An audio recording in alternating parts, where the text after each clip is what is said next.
The night sky erupted with light. Across the globe, from bustling metropolises to the quietest rural hamlets, the heavens shimmered as though the stars themselves were trembling. In the darkness above, an iridescent aurora rippled unnaturally, visible even in regions where such phenomena had never graced the sky. It wasn't a meteor shower, nor the birth of a supernova. The lights seemed deliberate, their movements imbued with purpose. On every screen, televisions, phones, and even the interfaces of secure satellites, a singular message appeared, unbidden and untranslated. At first, it was incomprehensible, an array of alien glyphs pulsating in colors that defied the human spectrum. But then, as if responding to the collective confusion of the human race, the symbols twisted and shifted, morphing into every language known to humanity. To the people of Earth, we need your help. Without you, we will die. The words lingered for several seconds, stark against the silence that blanketed Earth's many time zones. Then, the world watched as the glyphs coalesced into a figure, a being that seemed almost human, yet undeniably otherworldly. She stood tall and slender, her crystalline skin refracting light like a living prism. Her features were symmetrical to the point of perfection, her silver hair flowing like liquid metal, and her eyes, deep pools of opalescent blue, held a sorrow that transcended language. "My name is Zarina," she said, her voice resonant and melodic. "I speak on behalf of the Illyrian people. We are a species on the brink of extinction, victims of a catastrophe that has stolen from us the ability to continue our lineage. We seek not your pity, but your partnership. We need human genetic material, your sperm, to save our species." The silence that followed was profound. It was as though the entire planet had collectively held its breath. In the hours that followed, the world descended into chaos. News networks scrambled to make sense of the broadcast, replaying Zarina's message on endless loops. Governments convened emergency sessions, their leaders demanding answers from intelligence agencies and scientific advisors. Was it a hoax? An elaborate ruse by an advanced terrestrial power? Or, as many feared, the harbinger of an alien invasion? In the streets, reactions were polarizing. Some citizens embraced the plea as a call to solidarity, seeing it as humanity's chance to prove its worth to the cosmos. Others were outraged, declaring the aliens' request unnatural and a violation of humanity's sovereignty. Religious leaders denounced the broadcast as a test of faith, while conspiracy theorists spun tales of hidden agendas and apocalyptic schemes. In the midst of this global upheaval, a select group of individuals was summoned to a secure facility outside Geneva. They were the best and brightest humanity had to offer: geneticists, diplomats, astronauts, and military strategists. Among them were Dr. Elena Marquez and Alex Foster, whose lives were about to change forever. Dr. Elena Marquez. Elena Marquez was a woman defined by precision. A renowned geneticist with accolades spanning continents, she was known for her methodical approach to science and her unflinching dedication to ethics. Her sharp eyes, framed by dark curls, missed nothing, and her demeanor was one of quiet authority. Yet beneath her stoicism lay a simmering frustration. For years, she had fought to ensure that genetic advancements were used for the betterment of humanity, often clashing with corporations and governments eager to exploit her research. When the call came, she was in her laboratory, dissecting the DNA of extremophiles, organisms capable of surviving the harshest conditions on Earth. Her work had always been grounded in the belief that understanding resilience at the genetic level could unlock solutions to humanity's greatest challenges. Now, it seemed, her expertise was required for something far beyond her comprehension. Alex Foster's inclusion in the mission was a source of controversy. A decorated astronaut and one of the few humans to have walked on Mars, he had been lauded as a hero until tragedy struck. During a mission to repair a space station, an equipment failure had resulted in the death of his crew, leaving Alex the sole survivor. Though absolved of blame, he had never forgiven himself. Haunted by guilt and the whispers of a public eager to pin the blame, he had withdrawn from the spotlight, spending his days in isolation. When government officials knocked on his door, Alex nearly refused. But something in Zarina's voice had struck a chord, a plea for help that mirrored the helplessness he had felt as his crew perished. Against his better judgment, He agreed to join the mission, though the ghosts of his past followed him like shadows. In the sterile conference room in Geneva, the assembled team reviewed the Illyrian message. Zarina's holographic image hovered before them, answering their questions with calm urgency. Our planet, Irisis, was once a cradle of innovation and beauty, she explained. But our advancements blinded us. In our hubris, we engineered a virus to enhance male fertility. It mutated, becoming a plague that decimated our male population and destabilized our genetic code. Now, we are left with no means to reproduce. We scoured the galaxy for compatible genetic material. Humanity is our only hope. The room erupted in debate. Some argued that humanity owed the Illyrians nothing, citing the potential risks of genetic contamination or exploitation.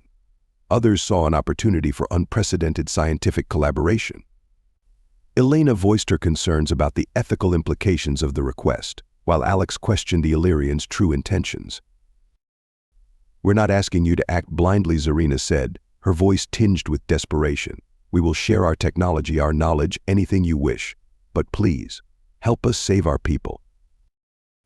After days of heated deliberation, the United Nations authorized a preliminary mission to meet the Illyrians in orbit.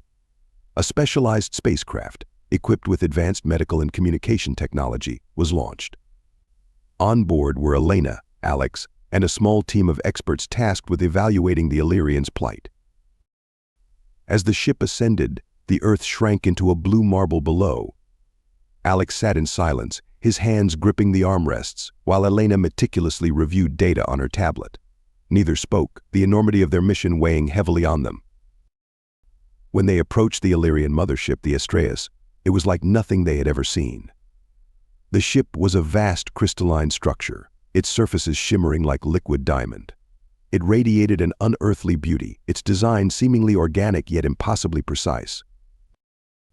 Docking procedures were smooth, but the tension in the air was palpable. As the human delegation stepped aboard, they were greeted by Zarina and a group of Illyrian scientists. The atmosphere was charged with curiosity and apprehension, both sides acutely aware of the stakes. In the moments that followed, the humans and Illyrians exchanged words, gestures, and glances, each trying to bridge the chasm of alienness that separated them. For the first time, humanity was not alone, and for the first time, it faced the responsibility of deciding what that connection would mean. As the initial introductions concluded, Zarina stepped forward, her luminous eyes locking onto Elena's. "Dr. Marquez," she said softly, "you are the key to our survival. Will you help us?" Elena hesitated, the weight of the question pressing down on her. Finally, she nodded. "I'll do what I can." The chapter ended with a sense of fragile hope, the kind that arises when disparate worlds collide, and the possibility of unity glimmers on the horizon. The interior of the Astraeus was unlike anything the humans had ever seen. The walls, composed of what seemed to be a living crystalline material, pulsed faintly with a soft, shifting light. The corridors glowed with a bioluminescent hue, casting intricate fractal patterns on the polished floor. Despite the ship's alien nature, it exuded a strangely organic warmth, as if it were a living being welcoming its guests. Alex Foster walked beside Dr. Elena Marquez, his boots making a faint echo on the unfamiliar surface. The silence between them was taut with unspoken thoughts. Behind them, the rest of the human delegation followed, their expressions a mix of awe and unease. The Illyrians moved ahead of the group with an effortless grace, their translucent robes billowing as though responding to an invisible breeze. Zarina led the way, her crystalline skin refracting the ambient light like a prism. The delegation arrived in a chamber that seemed to be the ship's nerve center. The room was vast, with walls that stretched impossibly high, their surfaces shimmering with what appeared to be streams of data flowing in an unbroken loop. In the center of the room was a circular platform surrounded by holographic displays, each depicting intricate patterns and equations that defied immediate comprehension. Zarina turned to face the humans. Her expression was serene, but her luminous eyes betrayed a deep vulnerability. "Welcome to the Astraeus," she said, her voice carrying an otherworldly resonance that filled the chamber. "This vessel is not merely a ship, it is a sanctuary. a piece of irises that we carry with us as we search for hope among the stars. Elena stepped forward, her analytical mind already cataloging every detail of the room. Your ship is extraordinary, it seems, alive. Zarina inclined her head. In a way, it is. The Astreus was crafted using biocrystalline technology designed to harmonize with our biology. It sustains us, preserves what remains of our culture, and now it serves as our last refuge. The conversation turned to the Illyrians' plight. Zarina gestured to a holographic display, which illuminated a series of stark visuals, a lush, vibrant planet teeming with life, then the gradual collapse of ecosystems, and finally the barren, windswept wastelands that Irisis had become. Our tragedy began with ambition, Zarina explained. In our pursuit of perfection, we engineered a virus to enhance male fertility. We believed it would secure our future. Instead, it mutated, attacking the genetic stability of our male population. Within a single generation, they were gone. Elena studied the data displayed in front of her, her scientific mind racing to comprehend the complexity of the Illyrian genome. Their biology was unlike anything she had encountered, a delicate interplay of organic and crystalline structures that allowed them to harness energy in ways humans could only dream of. You're saying that human DNA is compatible with your species? Elena asked, her voice tinged with skepticism. Yes, Zarina replied, her tone steady.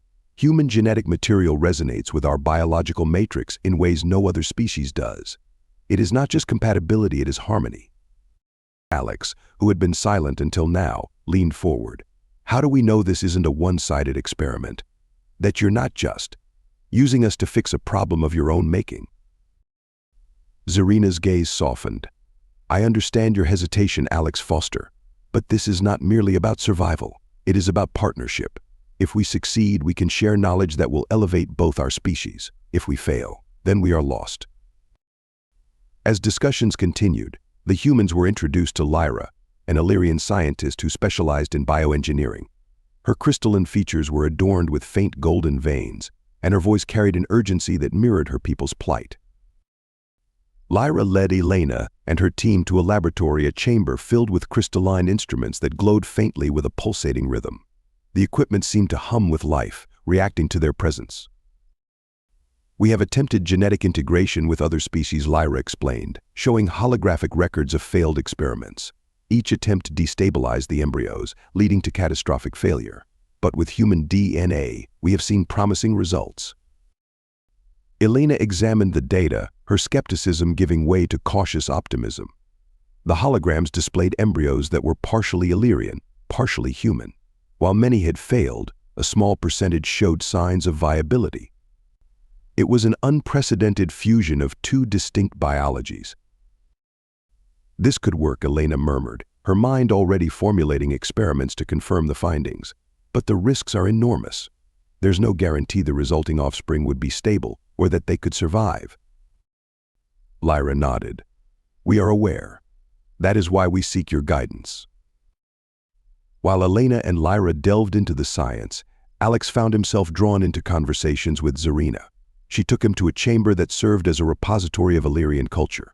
Holographic projections of their history unfolded around them, scenes of celebration, innovation, and tragedy. But what you see, Zarina said, gesturing to an image of a bustling Illyrian city, is what we once were. A species driven by creativity and connection. We believed we were invincible. Now, we are humbled. Alex studied the projection, his thoughts drifting to his own failures. What happens if we can't help you? Zarina hesitated, her crystalline fingers brushing against a glowing panel. Then the Illyrians will vanish. Our songs, our art, our dreams, all will be lost. But more than that, it will be a loss for the universe. We believe that every species contributes a unique thread to the tapestry of existence. Without us, that tapestry will be incomplete. Her words resonated with Alex in a way he hadn't expected. He had spent years grappling with the weight of survival, questioning his own worth. Now, he saw that same struggle reflected in an entire species. The first experiment using human genetic material began the following day. Elena worked alongside Lyra, carefully calibrating the process to ensure stability. The room was tense, every movement precise, every calculation scrutinized. When the embryo began to develop, there was a collective sense of hope. The Illyrians watched in silence, their luminescent eyes fixed on the display. But moments later, the crystalline instruments emitted a sharp, discordant hum. The embryo's structure destabilized, collapsing in a burst of light. Lyra gasped, stepping back as the lab fell into silence. What happened? Elena examined the data, her expression grim. The integration process triggered an unexpected reaction. It's as if your biology is resisting the human DNA. Zarina entered the room, her calm demeanor faltering. What does this mean? It means we're missing something, Elena said. Something crucial. That night, Alex found Zarina standing alone in the observation chamber, gazing at the stars. The Astraeus drifted in orbit, Earth's blue glow reflected in the crystalline panels. You're taking a risk, trusting us, Alex said, breaking the silence. Zarina turned to him, her eyes filled with unspoken emotion. We have no choice, but I believe in humanity. I believe in you. Her words lingered in the air, and for a moment, the divide between their species seemed to dissolve. Alex saw not an alien leader, but a soul burdened by impossible choices. As the stars shimmered above them, they stood side by side, two beings from different worlds united by a fragile hope. The Illyrian ship, Astraeus, drifted in Earth's orbit like a crystalline comet frozen in time. Within its intricate walls, the humans and Illyrians worked tirelessly to untangle the enigma of their shared biology. The failed experiment from the previous chapter hung heavy over both groups, casting a shadow of urgency and doubt. For the Illyrians, the stakes were existential. For the humans, the discovery of an unthinkable connection between their species and the Illyrians hinted at secrets buried deep within the fabric of life itself. Dr. Elena Marquez, ever the scientist, found herself immersed in unraveling these mysteries. What began as an exercise in biological compatibility was revealing something far more profound, a connection that spanned the eons of time and the vastness of space. Elena sat at a crystalline workstation in the Astraeus laboratory, surrounded by Illyrian and human researchers. The holographic interface before her displayed complex sequences of genetic material, the spiraling structure of human DNA intertwined with the shimmering lattice of Illyrian biology. Despite their stark differences, certain patterns aligned in ways that defied probability. There's something deeper here, Elena murmured, her fingers flicking across the holographic controls. Your genetic code doesn't just resonate with ours, it's like they were designed to complement each other. Lyra, the Illyrian bioengineer, leaned forward, her golden-veined crystalline features glowing faintly. Designed? That implies intent. Do you believe we share a common creator? Elena hesitated. As a scientist, she was wary of jumping to conclusions, but the evidence was compelling. Certain sequences in both genomes contained identical markers, ancient fragments of code that appeared dormant in humans but active in the Illyrians. It's not just genetic resonance, Elena said finally. These markers, they're like echoes of something older, something shared. If I didn't know better, I'd say they're instructions. Lyra's eyes widened. Instructions for what? That's what I'm trying to figure out. Meanwhile, Alex Foster spent much of his time observing the Illyrians. Though he was an astronaut by training, he had a natural curiosity about people, or in this case, beings. The Illyrians' crystalline beauty and ethereal demeanor fascinated him, but their plight gnawed at him in ways he couldn't fully articulate. What if humanity couldn't save them? What if Earth's leaders refused to help, deeming the risks too great? These questions weighed heavily on him as he walked the luminous halls of the Astraeus. His wandering eventually brought him to Zarina's private quarters. The door, a shifting mosaic of light, parted silently at his approach. Alex, Zarina said, looking up from a small crystalline device. She had been studying something, her elegant features shadowed with concern. You seem troubled. I could say the same about you, Alex replied, stepping inside. What's wrong? Zarina gestured for him to sit. As he did, she activated the crystalline device, which projected a hologram of Irisis, her homeworld. It was a haunting image, vast crystalline cities now reduced to ruins, their once luminous spires darkened and broken. I've been thinking about what you said earlier, Zarina began, her voice soft. That we're taking a risk, trusting you. You're right. But the greater risk is doing nothing. Without your help, this she gestured to the hologram will be all that's left of us. Alex leaned forward, his hands clasped. We'll figure it out. Elena's close to something. I can feel it. Zarina gave him a faint smile, but her luminous eyes held an emotion Alex couldn't quite decipher. You're different from what I expected, Alex Foster. For a species as young as yours, humans carry a remarkable depth of empathy. I wouldn't say all humans, Alex replied, his tone tinged with bitterness. But maybe that's why you came to us. Because we're just foolish enough to care. Zarina laughed softly, a sound like the chiming of distant bells. For a moment, the tension eased, and the room felt less like the meeting place of two alien species, and more like a quiet refuge. Later that evening, Elena's research uncovered something extraordinary. She summoned the entire delegation, human and Illyrian alike, to the Astraeus' main conference chamber. The room, with its high, crystalline walls and holographic displays, hummed with anticipation. I think I've found the missing piece, Elena began, addressing the group. There's a fragment of genetic code in both humans and Illyrians that's identical down to the last nucleotide. It's ancient, millions of years old, and it doesn't match anything else in either of our genomes. What does that mean? Alex asked. It means, Elena said, her voice trembling with excitement, we didn't evolve entirely independently. At some point in the distant past, humans and Illyrians shared a common ancestor. The room fell silent. Zarina was the first to speak. You're saying our species are related? In a way, yes, Elena replied. But that's not all. The markers in this genetic fragment aren't just remnants of shared ancestry. They're like a signal, encoded in both our DNA. It's as if someone or something intended for our species to reconnect. The implications of Elena's discovery were staggering. If humans and Illyrians shared a common ancestor, it suggested that life in the universe was not a series of isolated events but part of a grander, interconnected design. It also raised questions about the origins of that design. Who or what had engineered such a link, and why? As the delegation grappled with these revelations, Elena and Lyra delved deeper into the genetic fragment. Their analysis revealed a sequence of encoded information symbols and patterns that seemed to defy biological explanation.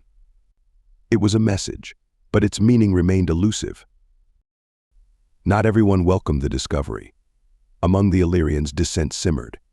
Kalis, a high-ranking member of the Astraeus crew, believed that integrating human DNA into their species was a betrayal of Illyrian purity. To him, the idea of shared ancestry was blasphemy, a denial of their uniqueness. Kalis and a small group of like-minded Illyrians conspired to sabotage the experiments. Late one night, they infiltrated the laboratory, introducing a destabilizing agent into the equipment. When Elena and Lyra attempted the next integration, the embryo's structure collapsed violently, releasing a surge of energy that damaged the lab and injured several researchers. Elena and Lyra worked frantically to contain the damage, but the incident left the humans shaken. Trust between the two groups was fragile, and this act of sabotage threatened to fracture it entirely. Zarina confronted Kalis in the aftermath, her usually serene demeanor replaced by anger. You risked the lives of everyone aboard this ship. For what? To preserve a purity that no longer exists. Kalis stood his ground, his crystalline features hardening. You are leading us to ruin, Zarina. I will not stand by while you contaminate what remains of our people. You've done enough, Zarina said coldly. You are relieved of your duties. In the days that followed, the delegation worked tirelessly to repair the damage. Despite the setback, Elena remained resolute. The genetic fragment she had discovered was a beacon, a key to understanding not only the Illyrian survival, but the larger mystery of their shared origins. One evening, as the Astraeus drifted silently above Earth, Elena gathered the delegation once more. We've identified part of the encoded message, she announced. It's incomplete, but it's pointing us to something, a location. What kind of location? Alex asked. Elena hesitated, her voice heavy with wonder. An ancient structure. It's on Irisis. The Astraeus descended toward Irisis, its crystalline hull shimmering against the backdrop of the sun. The planet's surface was a study in contrasts, vast expanses of barren, windswept wastelands punctuated by gleaming remnants of once great cities.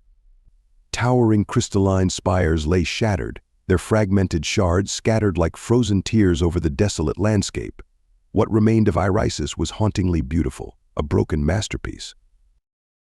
Within the ship, the atmosphere was electric. For the Illyrians, returning to their homeworld was bittersweet, a reminder of all they had lost. For the humans, it was an opportunity to uncover the truth behind the genetic mystery they now shared with the Illyrians. Dr. Elena Marquez and Alex Foster stood together on the observation deck, staring down at the planet below. Elena's mind was a whirlwind of possibilities, her scientist's curiosity tempered by the gravity of their mission. Alex, ever the pragmatist, couldn't shake the feeling that they were on the edge of something monumental. "We're not just looking for answers," Alex said, breaking the silence. "We're looking for hope, for them and for us." Elena nodded, her gaze distant. "I just hope the answers we find don't lead to more questions." The landing site was a sprawling ruin on the outskirts of an ancient Illyrian city. The remains of crystalline structures rose like skeletal fingers from the cracked earth, their once brilliant surfaces dulled by time and decay. The air hummed faintly, as though the planet itself remembered the vibrant life that had once thrived here. Zarina led the group, her usually serene face etched with a mixture of reverence and sorrow. "This is the Erythene cradle," she explained. "It was a place of creation, a sanctuary, where our ancestors first harnessed the power of life." Elena studied the surroundings, her trained eyes searching for signs of technology or infrastructure that might support Zarina's claims. If this was a cradle of creation, it's likely we'll find data storage or archives, something that can tell us more about your history and ours. Lyra stepped forward, her crystalline veins glowing faintly in the dim light. "There's an energy signature beneath the surface. It matches the patterns in the encoded message we found." The group began their descent into the ruins, following a network of subterranean tunnels illuminated by faintly glowing crystals embedded in the walls. The air grew cooler and thicker with each step, the weight of history pressing down on them. Deep within the ruins, they found a vast, circular chamber dominated by an enormous crystalline structure. It pulsed with a soft, rhythmic light, as if alive. The walls of the chamber were inscribed with intricate patterns and glyphs, many of which mirrored the genetic markers Elena had studied.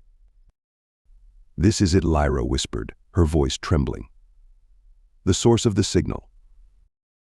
Elena approached cautiously, her mind racing. The structure seemed to hum in response to her presence, its light intensifying as she drew closer. "It's some kind of repository," she said, running her hand over the crystalline surface. "A vault of knowledge, maybe. But it's more than that. It's more than that. It's a transmitter."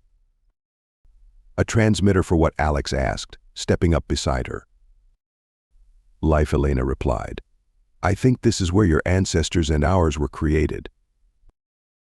Zarina moved closer, her luminous eyes fixed on the structure. "If this is true, then the Illyrians and humans were never meant to be separate. We are fragments of the same design." As if in response to her words, the crystalline structure emitted a sudden burst of light, filling the chamber with an intricate web of holographic projections.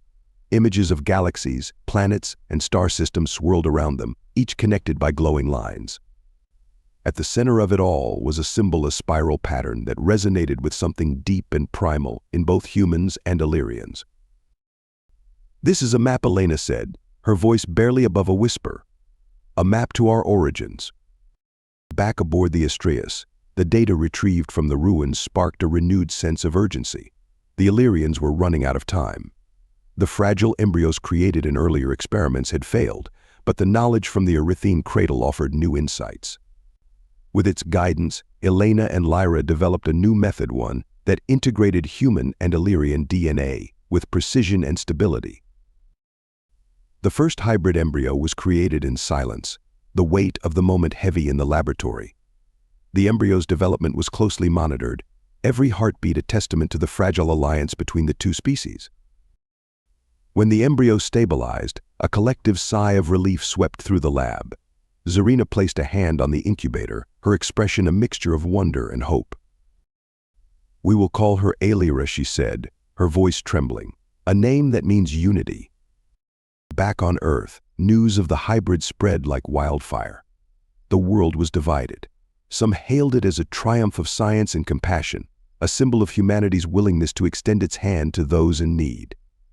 Others saw it as a dangerous gamble, a violation of nature that could have unforeseen consequences. Protests erupted in major cities, with factions arguing both for and against continued collaboration with the Illyrians. Religious leaders decried the hybrid as an abomination, while scientists and ethicists debated the implications of merging two distinct species. Elena, who had returned to Earth temporarily to address these concerns, found herself at the center of the storm.